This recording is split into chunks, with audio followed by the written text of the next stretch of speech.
আল্লাহ কেন তোমাকে অপেক্ষা করান? তুমি অনেক দিন ধরে অপেক্ষা করছো কাজের জন্য, সম্মানের জন্য, সম্পর্কের জন্য, একটু শান্তির জন্য। কিন্তু সময় যাচ্ছে, উত্তর আসছে না। তোমার মনে প্রশ্ন উঠছে, আল্লাহ আমাকে কেন এত অপেক্ষা করাচ্ছেন?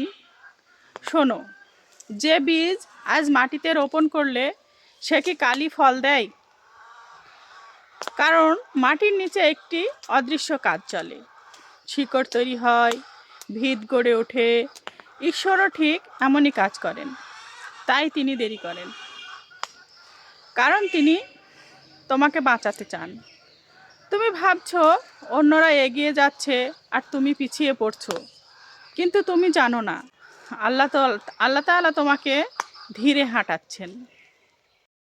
কারণ তোমার পথটা সাধারণ নয়। কখনো কখনো দেরি মানে অস্বীকৃতি নয়, দেরি মানে প্রস্তুতি।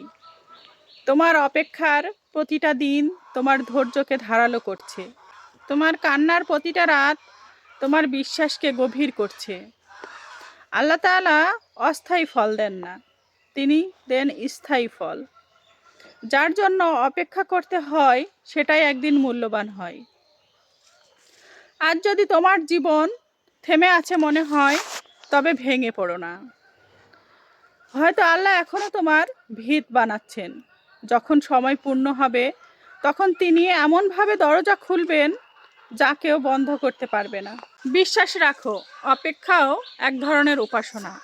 এরকম আধ্যাত্মিক কথা জানতে চাইলে চ্যানেলটি সাবস্ক্রাইব করে সাথেই থাকুন।